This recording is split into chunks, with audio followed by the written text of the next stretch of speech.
Hi guys. Okay. We are reading from Ink on His Fingers and Chapter 9, Unspoken Threat. The threat from the bill collectors did not stop Johann Gutenberg from continuing to print the Bible. Every day the skilled workers arrived, set up type, wielded the heavy press, and dried the damp sheets of parchment.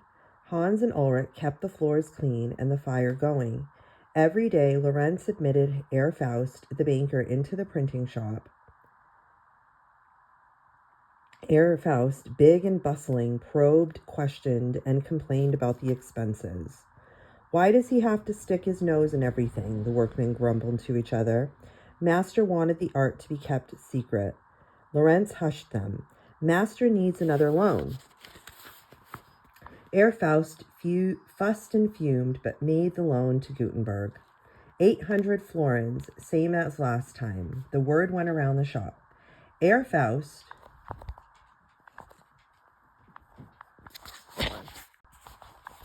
Herr Faust is a full partner.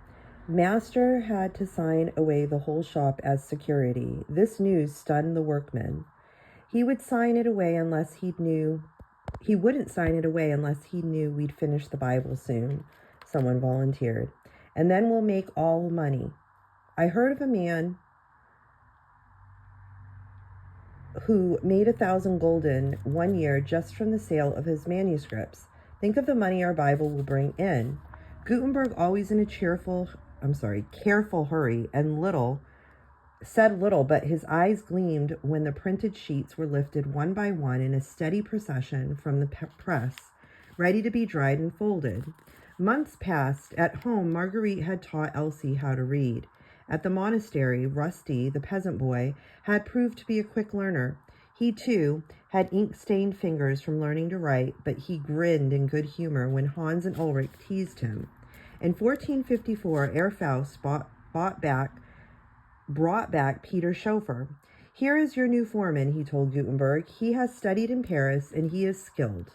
Behind Herr Faust's back, the workers grumbled about the new foreman. He soon proved himself a master of the printing art. He could set type faster than anyone else, but no one liked him. One day, Gutenberg summoned Hans and Ulrich. The Bible will soon be finished. We'll have to make plans for the future. He winced and hunched his shoulders, as if trying to shrug off something unpleasant. The time will come when I will no longer be here, but the art of printing must not die. New printers must be trained. Do you boys intend to take up printing as a life work? Yes, they chorused. Then it's time to start your training.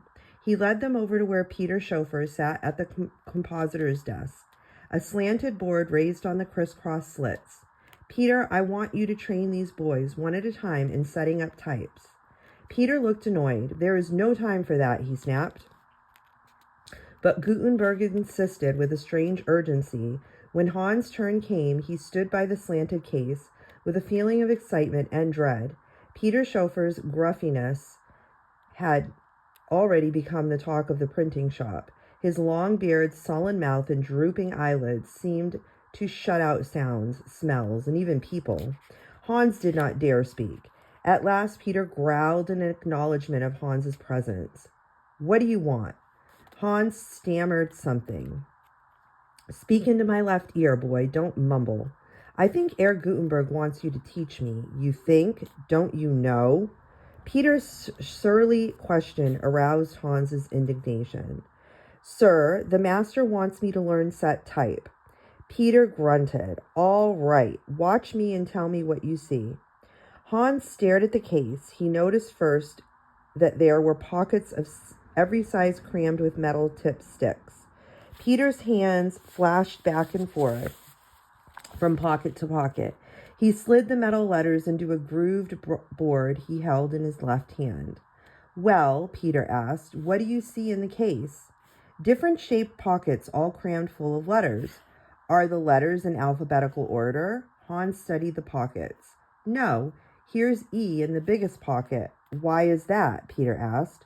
At first, Hans could think of no reason at all because there are more E's in words than other letters. Right. Now read the line I have in my stick, Peter ordered. Hans studied it. I can't. It's all backward. Then you are going to have to learn to read backward, aren't you? The half sneer in Peter's voice aroused Hans' determination to master typesetting. He leaned on the case to study the other letters. Stand erect, Peter snapped. Face the case. Don't lean. Find each letter one by one. Pick it out of its slot. Handle it. Look at it and put it back. You can practice when no one else is here, but don't mix the types. In this way, Hans began to learn the craft of printing. In the days that followed, Hans practiced every chance he could. He discovered the letters most used were in the middle of the case, easily reached. Smaller slots at the side of the case held the least used letters. Sure of himself at last, he approached Peter. I know where the letters are, he said. Peter tested him without comment. Hans felt rebuffed. Hadn't he learned this lesson well enough to suit Peter? Peter grunted approval and even smiled a little. Hans' spirit soared. That was more like it. He knew he had done well. Now put this blindfold on. Peter produced a long cloth. Hans wrapped it around his eyes, puzzled. Now, hand me the letters that I call. Hans gasped. He reached, fumbled, and dropped letters. When you know your letters, let me know, Peter said with a derisive chuckle. Later, Hans overheard Peter's chauffeur talking to Herr Faust. You shouldn't have let him use only 42 lines, Peter insisted.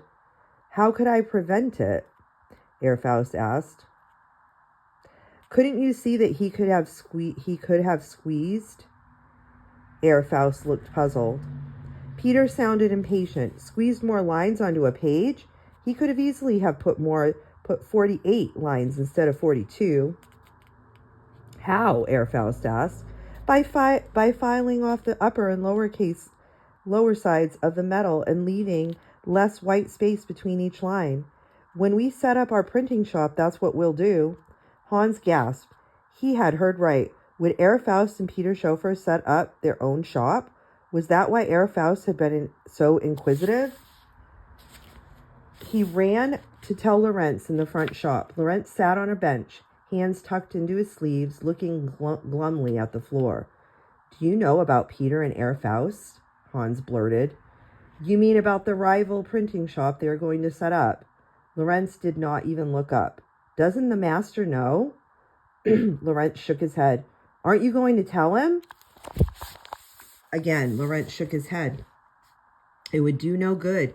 He wouldn't listen to anything but what has to do with the Bible. He's eating and sleeping the Bible until it's done. The money is running low again. This time, Herr Faust will foreclose, and Master will lose everything. Everything he's worked for his whole life. But God will help him, Hans stammered. God isn't man-made law, Lorenz said. Master has had lawsuits before. Why can't people understand that he's an artist? Why can't they just let him alone? Why should he have to worry about money all the time? Hans could not answer these questions. His thoughts had raced ahead. Do you think Herr Faust and Peter will start their own shop before the Bible is finished? That's what's worrying me, Lorenz replied. A little later, Hans saw a man lingering outside the shop. He walked with tense movements back and forth. The man seemed to have a stiff neck. When he turned, his whole body turned with his head. Hans noted the sturdy build, the coarse red face, the wide, tight mouth. With a last look all around, the man patted something under his cloak and stepped into the narrow doorway. He blinked at the interior darkness, and his breath came in hoarse gasps. Anyone here? The man asked in a deep, tremulous voice. Hans kept in the shadows. Somehow he did not trust that man. The unwanted visitor called again, then took out a sheaf of papers, laid them on the counter, and slapped his open palm against the polished wood. Hans stepped out into the shop. The man looked at him with disdain. Is your father here?